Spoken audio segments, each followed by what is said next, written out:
సమస్త సృష్టికి ఆది సంభూతుడవుగా ఉన్నందుకై మీకు స్తోత్రాలు చెల్లిస్తున్నాం. సకల జనులపై మీరు కలిగి ఉన్న గొప్ప ప్రేమను బట్టి మీకు కృతజ్ఞతాస్తుతులు చెల్లిస్తూ ఉన్నాం. మనుషులందరి కొరకై సిలువలో ప్రాణం పెట్టిన ఒకే ఒక రక్షకుడవు, అందుని బట్టి మీకు స్తోత్రాలు. ఏ భేదం లేక అందరినీ ఏకరీతిగా ప్రేమిస్తున్నటువంటి వాడవు, అందుని బట్టి మీకు స్తోత్రాలు చెల్లిస్తూ ఉన్నాం. ప్రభా, ఈ రాత్రి కూడికలో మీరు తోడుగా ఉండి దేవా, మీ వాక్యము ద్వారా వినుచున్న మా అందరితో మాట్లాడి మమ్మల్ని బలపరచమని మా రక్షకుడైన యేసుక్రీస్తు పరిశుద్ధమైన నామములో ప్రార్థన చేస్తున్నాము తండ్రి, ఆమేన్.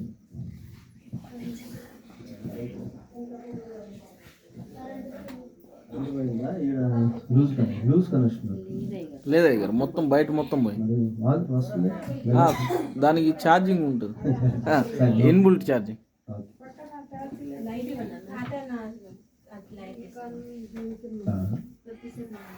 బైబిల్ గ్రంథంలో నుండి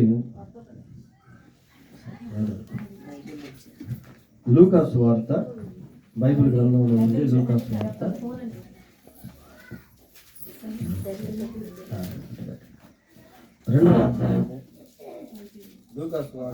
అయిపోయింది.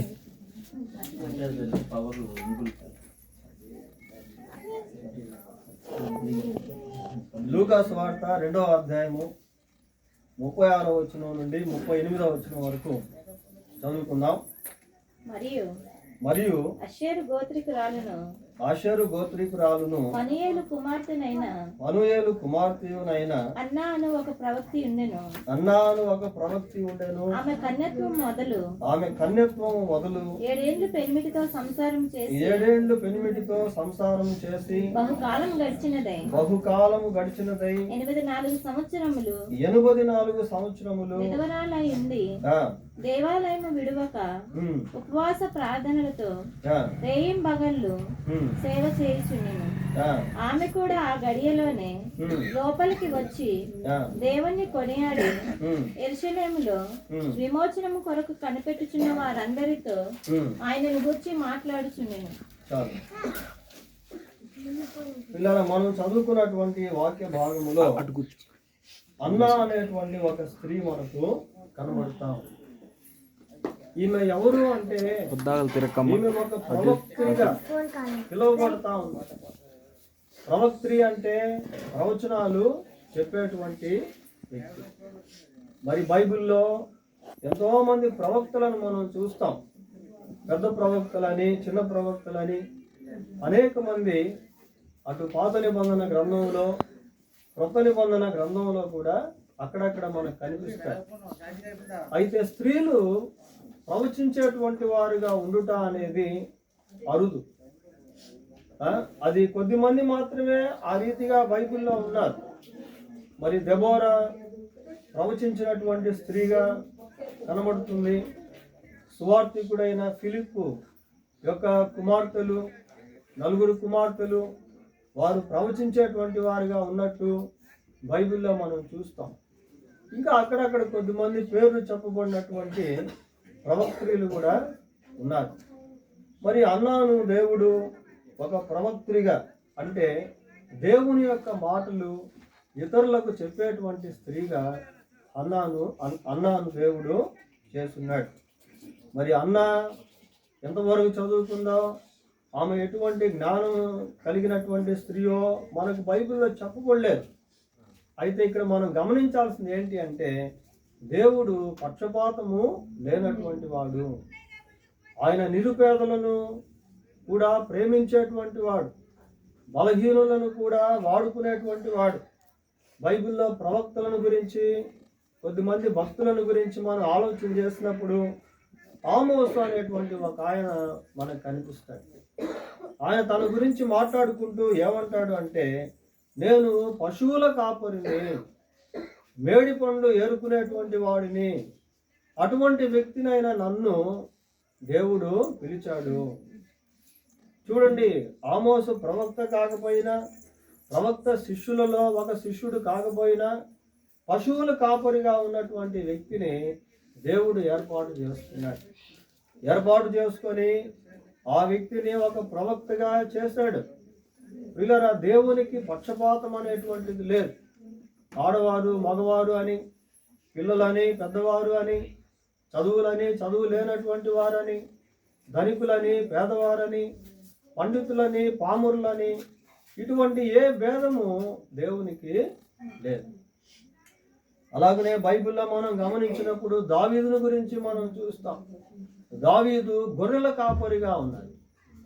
గొర్రెలు మేపేటువంటి వ్యక్తిగా ఉన్నటువంటి దావీదును దేవుడు ఏర్పాటు చేసుకొని ఒక మంచి స్థితిలోనికి దావీదును దేవుడు తీసుకున్నాడు. గొర్రెల కాపరు ఎక్కడో ఆ లోయల్లోనో అడవుల్లోనో కొండ ప్రాంతాల్లోనో గొర్రెలను కాసుకుంటూ ఉన్నటువంటి వ్యక్తిని దేవుడు ఏర్పాటు చేసుకొని ఆ వ్యక్తిని ఏం చేశాడు? దేవుడు రాజుగా చేశాడు. ఇలా బైబిల్లో మనం సమూయేలు మొదటి గ్రంథం 2వ అధ్యాయంలో చూస్తాం. ఏమని చూస్తాము అంటే, ఆయన దీనులను అధికారులతో కూడా కూర్చుండబెట్టేటువంటి వాడు. ఇంకా పెంట కుప్ప మీద నుండి దీనులను ఆయన పైకెత్తేటువంటి వాడు. పేదవారు అంటే దేవునికి చాలా ఇష్టం. నిస్సహాయ స్థితిలో ఉన్నటువంటి వారిని దేవుడు ఎంతగానో ప్రేమిస్తూ ఉన్నాడు.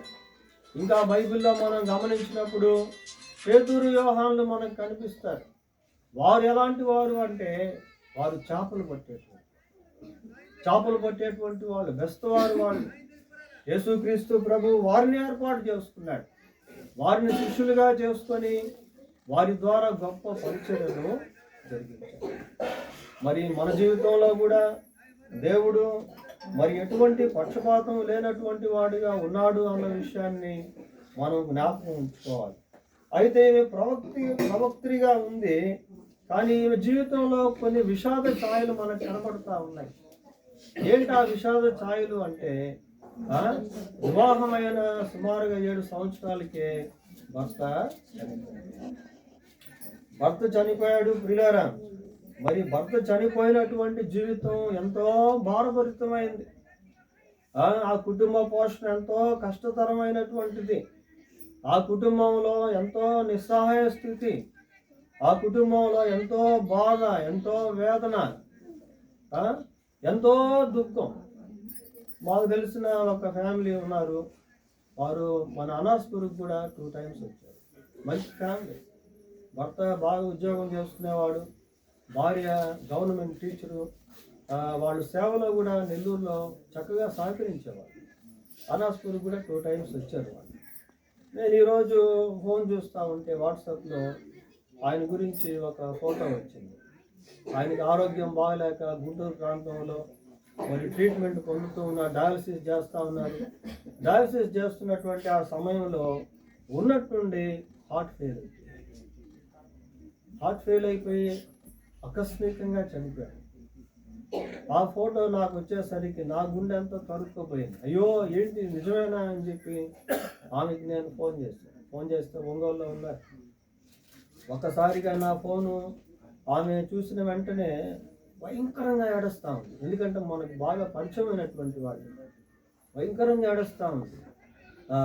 ఆ ఏడుపుకి నాకు కూడా ఏడుపు వచ్చి చిన్న ప్రార్థన చేసి మళ్ళా మాట్లాడదాం అని చెప్పి ఫోన్ పెట్టాడు. చూడండి, భర్తను కోల్పోయినప్పుడు స్త్రీలు ఎంతో వేదనకు గురైపోతారు, ఎంతో దుఃఖానికి గురైపోతారు, ఎంతో బాధకు గురైపోతారు. ఈమె జీవితంలో కూడా భర్త చనిపోయాడు. అయితే భర్త చనిపోయినప్పటికీ దేవుడు ఆమెను ఎంతగానో ఆదరించాడు. ఇలా యేసుక్రీస్తు ప్రభు ఎలాంటి వాడు అంటే, ఆయన ఆదరించేటువంటి దేవుడు, బలపరిచేటువంటి దేవుడు. 146వ కీర్తన 9వ వచనంలో ఒక మాట మనం చూడవచ్చు. 146వ కీర్తన 9వ వచనంలో దేవుడి గురించిన మాటలు మనకు కనబడతాయి. యెహోవా పరదేశులను కాపాడువాడు, ఆయన తండ్రి లేని వారిని విధవరాండ్రను ఆదరించువాడు. చూడండి, తండ్రి లేనటువంటి వారిని విధవరాండ్రను దేవుడు ఆదరిస్తాడు. యేసు ప్రభు అన్నాడు, ఏమన్నాడు అంటే, మీ హృదయమును కలవరపడనియొద్దు, నా యందు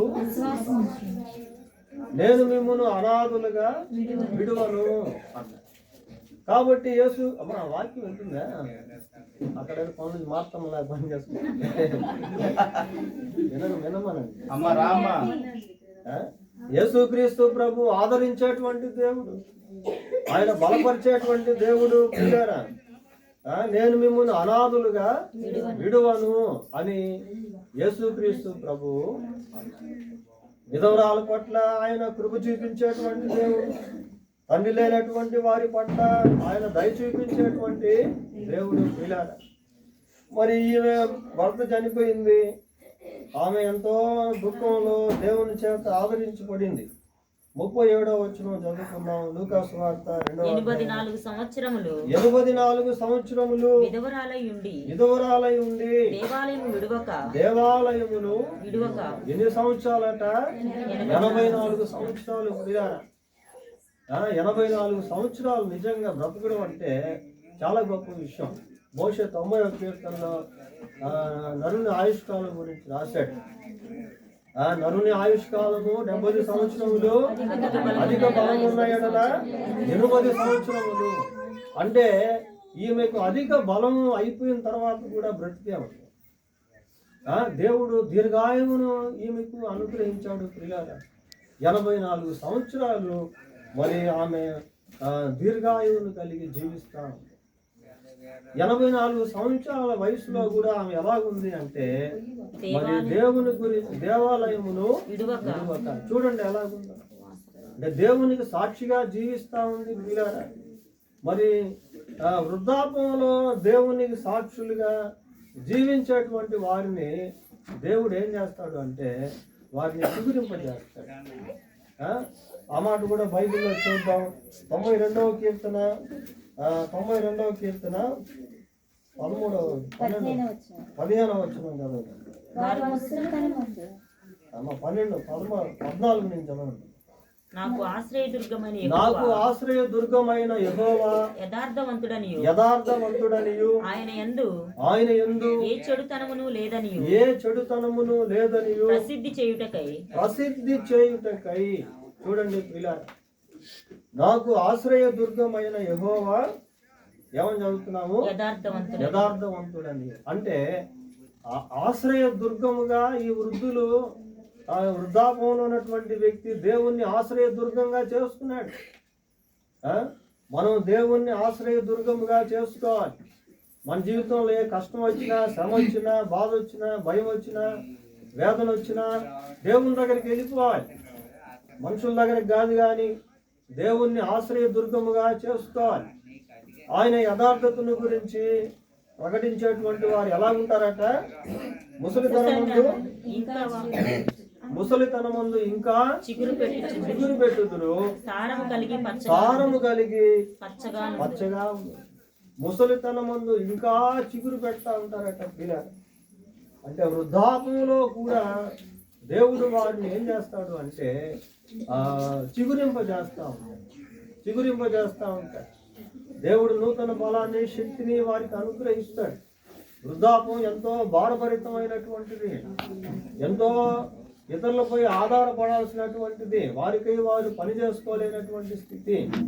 అయితే దేవుని మహాకృప చేత బైబిల్లో అనేక మంది వృద్ధాపంలో ఉన్నటువంటి వారు దేవుని కొరకు జీవిస్తున్నప్పుడు వారిని దేవుడు బలపరిచి బలంగా వాడుతున్నారు.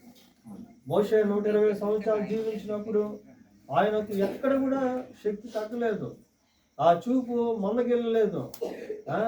అబ్రహాము నిండు వృద్ధాపంలో కూడా దేవుణ్ణి స్తుతించేటువంటి వాడిగా ఉన్నాడు. యాకోబు దేవుణ్ణి స్తుతించేటువంటి వాడిగా. 84 సంవత్సరాలు ఈమె దేవాలయమును విడువక ఉపవాస ప్రార్థనలతో. దేవాలయమును విడువక అంటే దేవుని సన్నిధిని విడిచిపెట్టట్లేదు పిల్లలు. దేవుణ్ణి విడవకుండా జీవిస్తూ ఉంది. దేవుణ్ణి విడిచిపెట్టేదానికి సైతానుడు ఎన్నో ప్రయత్నాలు చేస్తాడు. ఏదో ఒక శోధన తీసుకొచ్చి వీళ్ళు దేవుణ్ణి విడిచిపెట్టేయాలా, దేవుణ్ణి మర్చిపోవాలా, దేవునికి దూరంగా ఉండాలి అని సైతానుడు ఎన్నో ప్రయత్నాలు చేస్తాడు. యోబు జీవితంలో ఆ రీతిగా ప్రయత్నాలు చేశాడు ఇలా. కానీ యోబు ఎక్కడ దేవుని విడిచిపెట్టలేదు. ఈ వృద్ధాపంలో ఉన్నటువంటి అన్నా కూడా దేవుణ్ణి విడిచిపెట్టకుండా కష్టం వచ్చినా, భర్త లేకపోయినా, శ్రమ వచ్చినా దేవుణ్ణి అంటిపెట్టుకొని జీవిస్తాం. దేవాలయమును విడువక రాత్రి మగళ్ళు సేవ చేయుచుండి ఉపవాస ప్రార్థనలతో ఉపవాసం ఉండి ప్రార్థన చేస్తామని మరి ఎవరి గురించి ప్రార్థన చేస్తుందో, తన గురించి ప్రార్థన చేసుకుందో మనకు తెలియదు. పిల్లరా, మన కుటుంబ జీవితాల్లో కూడా ఇంకా ఎవరైతే యేసు ప్రభువు నమ్ముకోలేదో వాళ్ళ గురించి దేవుని సన్నిధిలో ప్రార్థన చేయాలి. ఒకవేళ అవకాశం ఉండి, ఆరోగ్యం ఉండి చేయగలిగితే ఉపవాసం ఉండి కూడా ప్రార్థన చేసుకుంటే దేవుడు తప్పకుండా కార్యము చేస్తాడు. ఈ రోజుల్లో మరి కుటుంబాలను గురించి మనం ఆలోచన చేసినప్పుడు ఎన్నో కుటుంబాల్లో ఈ ప్రార్థనా వాతావరణం లేదు ప్రియులారా. మరి ఈ తల్లి ఉపవాసం ఉండి ప్రార్థన చేసుకుంటా ఉంది.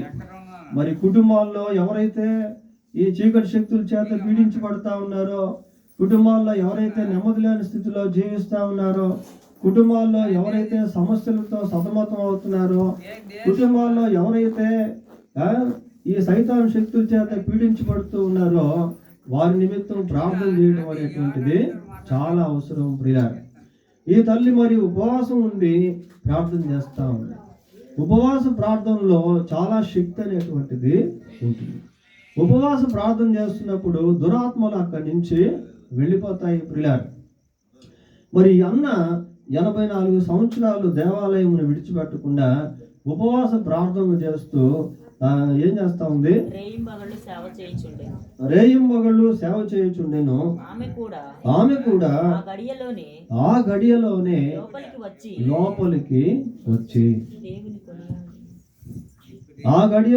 లోపలికి వచ్చి ఏ గడియలో అంటే కరెక్ట్గా వాళ్ళు యేసుక్రీస్తు ప్రభువును అక్కడికి తీసుకుని వచ్చారు.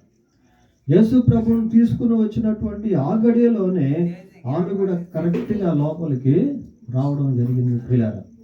ఇక్కడ మనం గమనించాల్సింది ఏంటి అంటే, దేవుడు దర్శించేటువంటి సమయంలో ప్రజలు దర్శించబడాలి. దేవుడు మాట్లాడుతున్నటువంటి సమయంలో ప్రజలు ఆ మాటలను గ్రహించాలి. దేవుడు కార్యం చేస్తూ ఉన్నప్పుడు ప్రజలు ఆ కార్యాన్ని పొందుకోవాలి ప్రియులారా. దేవుడు మాట్లాడుతూ ఉన్నప్పుడు ఆయన స్వరాన్ని వినేవారుగా ఉండాలి. దేవుడు దర్శించేటువంటి దినాలు, ఈ క్రిస్మస్ దినాలు ఏంటి అంటే, ప్రభువు మనుషులను దర్శిస్తూ ఉన్నాడు, ప్రభువు మనుషులతో మాట్లాడుతూ ఉన్నాడు. ఎందుకు అంటే ప్రజలు దేవుని యొక్క అవసరతలో ఉన్నారు. బైబిల్లో మనం చూస్తాం, మరణ ఛాయలో కూర్చున్నటువంటి వారికి గొప్ప వెలుగు ప్రకాశించింది. చీకటిలో కూర్చున్నటువంటి వారికి, మరణ ఛాయలో ఉన్నటువంటి వారికి గొప్ప వెలుగు ప్రకాశించింది. ప్రజలు మరణ ఛాయలో ఉన్నారు, చీకటిలో ఉన్నారు ప్రియులారా. ప్రజల పరిస్థితి రోజుల్లో ఎలాగుందంటే, ఎక్కడ చూసినా నెమ్మది లేకుండా జీవిస్తూ ఉన్నారు. ఎక్కడ చూసినా మోసాలు, దొంగతనాలు, ఎక్కడ చూసినా హత్యలు, ఆత్మహత్యలు, త్రాగుడు, ఎక్కడ చూసినా దుర్వ్యసనాలు, పోర్నోగ్రఫీ, రకరకాల దురలవాట్లకు మనుషులు బానిసలు అయిపోయి కుటుంబాల్లో నెమ్మది లేకుండా, సమాజంలో నెమ్మది లేకుండా, వ్యక్తిగత జీవితంలో నెమ్మది లేకుండా ఎంతోమంది జీవిస్తూ ఉన్నారు. ఎంతోమంది వ్యాధిగ్రస్తులుగా బాధపడుతూ ఉన్నటువంటి వారు ఉన్నారు. ఎంతోమంది రకరకాల వేదనల చేత పీడించబడుతూ ఉన్నారు. ఎంతోమంది ఎవరికి చెప్పుకోలేనటువంటి సమస్యలతో నలిగిపోతూ ఉన్నారు ప్రియులారా. మరి దేవుడు దర్శించేటువంటి ఆ సమయంలో కరెక్ట్గా ఈమె కూడా ఆ స్థలానికి రావడం అనేది మనము చూస్తూ ఉన్నాం. వచ్చి ఏం చేస్తూ ఉంది? దేవుని కొనియాడి అంటే షీ వర్షిప్ గాడ్, అంటే ఆమె దేవుణ్ణి ఆరాధించింది. అంటే క్రిస్మస్ అంటే అదే. క్రిస్మస్ దినాల్లో క్రీస్తుని ఆరాధించుట అనేది పలుమార్లు మనం జ్ఞాపకం చేసుకుంటా ఉన్నాం ప్రియులారా. ఈ 84 సంవత్సరాలు దేవాలయమును విడిచిపెట్టకుండా ఉపవాస ప్రార్థనలు చేస్తూ విధవరాలుగా ఉండి దేవుని యొక్క ఆదరణ పొంది ఈ సమయంలో అవేం చేస్తూ ఉంది అంటే దేవుణ్ణి కొనియాడుతూ ఉంది, దేవుణ్ణి వర్షిప్ చేస్తూ ఉంది. యేసుక్రీస్తు ప్రభువును ఆరాధించుట అనేదే క్రిస్మస్ ప్రియులారా. దేవుణ్ణి కొనియాడుట అనేదే క్రిస్మస్. ఈమెకు ఆ గ్రహింపు అనేటువంటిది కలిగింది. ఇదిగో ఈ చిన్న శిశువు మరి గొప్ప దేవుడు, ఆ గ్రహింపు ఆమెలో కలిగింది ప్రియులారా. ఈయన విమోచకుడు అన్న గ్రహింపు ఆమె పొందుకుంది, కలిగి ఉంది. అందుకే ఏం చేసింది? కొనియాడి యెరూషలేములో యెరూషలేములో విమోచన కొరకు విమోచనం కొరకు కనిపెట్టుచున్న వారందరితో ఆయనను గూర్చి మాట్లాడుచుండెను. అక్కడ చాలా మంది విమోచనం కొరకు కనిపెట్టుకొని ఉన్నారు. చాలా మంది విమోచనం కొరకు ఎదురు చూస్తూ ఉన్నారు. విమోచనం అంటే పాప క్షమాపణ అని అర్థం. చాలా మంది పాప క్షమాపణ కోసం ఎదురు చూస్తూ ఉన్నారు. ఈ పాప క్షమాపణ ఎవరిస్తారు, మనం ఏ విధంగా పాప క్షమాపణ పొందగలము అనేటువంటి ఉద్దేశంతో చాలా మంది ఎదురు చూస్తూ ఉంటే, ఇవేం చేసింది? విమోచకు ఆయనను గురించి మాట్లాడుతూ ఉంది. ఆయన అంటే యేసుక్రీస్తుని గురించి మాట్లాడుతూ ఉంది. యేసుక్రీస్తు ఎవరు అంటే ఆయన విమోచకుడు, ఆయన పాపుల రక్షకుడు. ప్రియులారా, పాపులను రక్షించుటకు క్రీస్తు యేసు లోకమునకు వచ్చెను. ఆయన లోక పాపమును మోసుకొని పోవు దేవుని గొర్రె పిల్ల. ప్రియులారా, బైబిల్లో మనం చూస్తాం, ఏ భేదమును లేదు, అందరూ పాపము చేసి దేవుడు అనుగ్రహించి మహిమను పొందలేకపోవచ్చున్నారు. లోకంలో పాపం చేయనటువంటి వాళ్ళు ఎవ్వరు కూడా లేరు. అందరూ పాపం చేసి దేవుడు అనుగ్రహించే మహిమను పొందలేకపోతా ఉన్నారు. పాపం వలన వచ్చే జీవితము మరణము. లోకంలో మనిషి పాపంలో జీవించి మరణించిన తర్వాత అతని యొక్క ఆత్మ తాను చేసినటువంటి పాపమును బట్టి నిత్య నరకంలోనికి వెళ్ళిపోతుంది. ప్రియులారా, ఆ నిత్య నరకం అనేటువంటిది ఎలాంటిది అంటే, it is the place of punishment. అది శిక్షింపబడేటువంటి స్థలము. అది అగ్ని గంధకములతో మండే గుండము. బైబిల్లో మనం చూస్తాం, పిరికివారును, అవిశ్వాసులను, అసహ్యులను, నరహంతకులను, వ్యభిచారులను, మాంత్రికులను, విగ్రహారాధికులను, అబద్ధమును ప్రేమించి జరిగించు వారందరూ అగ్ని గంధకములతో మండు గుండముల్లో పాలు పొందుదురు. ఇది రెండవ మరణము. అందరూ కూడా నరకానికి వెళ్ళాల్సిందే.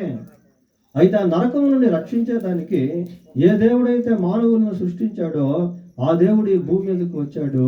ఆయన యేసుక్రీస్తు ప్రభు. ప్రియులారా, ఆయనే కన్యక గర్భమందు జన్మించాడు, పరిశుద్ధుడిగా జీవించాడు, లోకంలో ఉన్న మనుషులందరి కొరకు సిలువలో తన రక్తాన్ని చిందించి మరణించాడు. రక్తం చిందించకపోతే మానవులకు పాప క్షమాపణ అనేది లేదు. కాబట్టి మానవులకు పాప క్షమాపణ అంటేనే విమోచనం. పాప క్షమాపణ అంటేనే విమోచనం. కాబట్టి మానవులకు విమోచనం ఇచ్చేదానికి, పాప క్షమాపణ ఇచ్చేదానికి యేసుక్రీస్తు ప్రభు సిలువలో తన రక్తాన్ని చిందించి మరణించి సమాధి చేయబడి సజీవుడై మూడవ రోజు తిరిగి లేచాడు. అక్కడ ఉన్నటువంటి వారికి ఆమె ఏం ప్రకటిస్తూ ఉంది అంటే, విమోచనం కొరకు కనిపెట్టుకున్నటువంటి వారికి యేసుక్రీస్తుని గురించి ఆమె ప్రకటిస్తూ ఉంది. విమోచకుని గురించి ప్రకటిస్తూ ఉంది. విమోచకుని గురించి ప్రకటిస్తూ ఉంది. ప్రియులారా, యేసుక్రీస్తు మనందరి కొరకు సిలువలో ప్రాణం పెట్టినటువంటి రక్షకుడు. బైబిల్లో మనం ఒక మాట చదువుతాం, ఏంటి అంటే, దేవుడు లోకమును ఎంతో ప్రేమించెను కాగా తన అద్వితీయ కుమారుని యందు విశ్వాసం ఉంచి ప్రతి వాడును నశింపక నిత్య జీవం పొందినట్లు ఆయనను అనుగ్రహించాడు. దేవుడు లోకాన్ని ఎంత ప్రేమించాడు అంటే ప్రాణం పెట్టేంతగా ప్రేమించాడు. పిల్లలు, కాబట్టి ఎవరైతే యేసు ప్రభువునందు విశ్వాసం ఉంచుతారో వాళ్ళు ఇంకా నశించరు. వాళ్ళందరూ పాప క్షమాపణ పొందుతారు. వాళ్ళందరూ దేవుని యొక్క రాజ్యంలోనికి ప్రవేశిస్తారు. ఈ అన్న అనేటువంటి స్త్రీ ఏం చేస్తుందంటే విమోచకుని గురించి ప్రజలకు ప్రకటిస్తూ ఉంది. కాబట్టి మన జీవితంలో కూడా రక్షకుడైనటువంటి యేసు ప్రభువుని గురించి రక్షణ లేనటువంటి వారికి తెలియజేయడం అనేది చాలా ప్రాముఖ్యము. కనుక ఈ క్రిస్మస్ దినాల్లో మరి రక్షకుని గురించి అనేకమైనటువంటి విషయాలు వింటా ఉన్నాం. ఈ స్థలంలో మరి చుట్టుపక్కల ఉన్నటువంటి వారందరినీ కూడా యేసుక్రీస్తు ప్రభు ప్రేమిస్తూ ఉన్నాడు. ఎవరు ప్రభు దగ్గరికి వచ్చినా కూడా వారికి ప్రభు సహాయం చేస్తాడు. ప్రయాసపడి భారం మోసుకొనిచున్న సమస్త జనులారా నా యొద్దకు రండి, నేను మీకు విశ్రాంతిని ఇస్తాను. కాబట్టి ఎవరు ఆయన దగ్గరికి వచ్చినా కూడా వాళ్ళకి ఆయన విశ్రాంతిని ఇస్తాడు. ఎవరు వచ్చినా ఆయన చేర్చుకుంటాడు. యేసు ప్రభు ఒక మాట అన్నాడు, ఏమన్నాడంటే, నా యొద్దకు వచ్చి వాడిని నేను ఎంత మాత్రమును తోసివేయను. కాబట్టి he is always ready to welcome people to come on to him. ఆయన యొద్దకు వచ్చేటువంటి వారు అందరినీ కూడా యేసుక్రీస్తు చేర్చుకునేదానికి ఎప్పుడు సిద్ధంగా నడిచేయడం. ఎవరు వచ్చినా కూడా ఆయన వారిని చేర్చుకుంటాడు. దేవుడు తన మాటలు దీవించును గాక. మీరు చిన్న ప్రార్థన చేసుకుందాం. ప్రార్థన. ఈ రాత్రి మీరు ప్రేమించి మాకు ఇచ్చిన ఈ వర్తమానాన్ని బట్టి మీకు కృతజ్ఞతాస్తుతులు చెల్లిస్తూ ఉన్నాం. తల్లి హుసేన్ మీద బట్టి, కుటుంబాన్ని బట్టి మీకు వందనాలు. కుటుంబాన్ని మీరు బలపరచండి, మస్తాన్ని కూడా మీరు దర్శించి రక్షించండి నాయన. ఈ సంఘీ క్వార్టర్స్లో ఉన్నటువంటి కుటుంబాలన్నింటినీ కూడా మీరు ప్రేమిస్తున్నారు నాయన. వీరందరికీ కూడా నీవే సృష్టికర్తవు, వీరందరి కొరకు కూడా సిలువలో ప్రాణం పెట్టినటువంటి రక్షకుడు నాయన. ప్రభువా, వీరందరినీ మీరు దర్శించండి నాయన. వీరందరూ మీ వైపు తిరిగి రక్షణ పొంది మీ బిడ్డలుగా మారినట్లు మీరే కనికరించి సహాయం చేయమని, సంఘీ వారి కుటుంబాలను కూడా మీరు దర్శించి రక్షించమని మా ప్రభు అయిన యేసుక్రీస్తు పరిశుద్ధమైన నామంలో ప్రార్థన చేస్తున్నాం తండ్రి. ఆమేన్. మా సాక్షరం ఉందా? సాక్షి ఏంటంటే ఎన్నో బాధల్లో నేను ఉన్నప్పుడు దేవుడు నాకు ఇంటి మీద చెట్టు ఈ సంవత్సరం పడదు. కోతులు వచ్చి పప్పులు బియ్యం అన్నీ కూడా పాడు చేసి పెట్టినా కూడా నేను దేవుడిని తలుచుకొని ఉన్నాను. మళ్ళా నా తమ్ముడు ఈ చెట్టు పడ్డదేమో కానీ నా తమ్ముడు గుంటూరులో చచ్చిపోయినాడంటే ఇక్కడ చూస్తే చెట్టు పడ్డది దేవుడా. మరి ఇక్కడైతేనేమో చెట్టు పడ్డది ఇంటి మీద, అక్కడ చూస్తేనేమో తమ్ముడు ఉండడు. నేను వచ్చి బిడ్డింటి కాదు చూతానికి ఏంది నాయన, మరి నాకైతే తెలియదు తండ్రి. నాయన మరి ఏమైందో ఏదో నాయన, మరి నా పతికి కూడా నువ్వు సాయం చేసే దేవుడు, నాకెంతో గొప్ప ధన్యత ఇచ్చింది దేవుడు, నా ప్రాణం పెట్టింది దేవుడు అయ్యా అని ప్రార్థన చేసుకున్నాక అప్పుడు అక్కడ పోయి ఆయనది సాగు చూసుకొని వచ్చి ఇక్కడ చూస్తే ఎంత ఎత్తున చెత్తబడి ఇంత మొద్దు కూడా ఉంది. అక్కడ మొద్దుబడి అసలు బాగు చేస్తాను ఇంకా వంటను రేకులని తీసి అవతలేదు. అప్పుడు నేనేం చేసినా ఇంకొచ్చేదంతా ఊడ్చుకొని మరి దీని మీద రేకేసేది అట్ట దేవా. మరి ఈ పెద్ద పిల్లగాడు నీకు నేను పని చేయాలన్నా, పని చేయమని మీరు అద్దె తీసుకున్న వాళ్ళు చేస్తారుగా, నేను చేసేదేంది అంటే అరే ఆయనే చెయ్యమన్నాడు రా, డబ్బులు ఇస్తాను నాన్న అంటాడు. అంటే అట్టనో ఎట్టనో తిట్టుకోనో పట్టుకోనో ఎట్టో వేసిపోయినా కూడా అప్పుడప్పుడు కారుతాను అనుకో. అయినా ప్రతి విషయంలో కూడా నాకు దేవుడు నా కొడుకు నిరుడు ఈ సంవత్సరంలో జీతం అనేది లేదు. ఇక్కడ జాబ్ అనేది పోయిన సంవత్సరం 2 నెలలు ఊరకనే ఉన్నాడు ఖాళీగా ఉంటే అయ్యా మరి మళ్ళీ అదే దగ్గర పాట అయితే నా కొడుకు దూరం లేకుండా దగ్గర పాట అయితే నా కొడుకు బాగుంటుంది అయ్యా, మళ్ళీ అదే చూపియాలయ్యా, నువ్వు ఏరా సార్ మారిందంట మరి తీసుకునేటట్టు సాయం చేయ్యా అని మొరపెట్టుకుంటే మళ్ళీ ఆ సంవత్సరం నుంచి ఈ సంవత్సరం సాయం చేసిండు దేవుడు నాకు. ప్రతిది కూడా ఇప్పటిదాకా కూడా నా ఆరోగ్య విషయం అయినా ప్రతి విషయంలో కూడా అట్టొచ్చి ఇట్ట తీసేస్తుండు సమీపు చూస్తుండయ్యా. ఇప్పటికైతే భోజనానికి బట్టకి ఏమి కానీ ఆరోగ్య విషయంలో నాకు ఇప్పటికైతే మంచిగా చేసిండయ్యా. ఆ దేవుడు ఈ చిన్న సాక్ష్యం దీవించుడు కాక నాయన.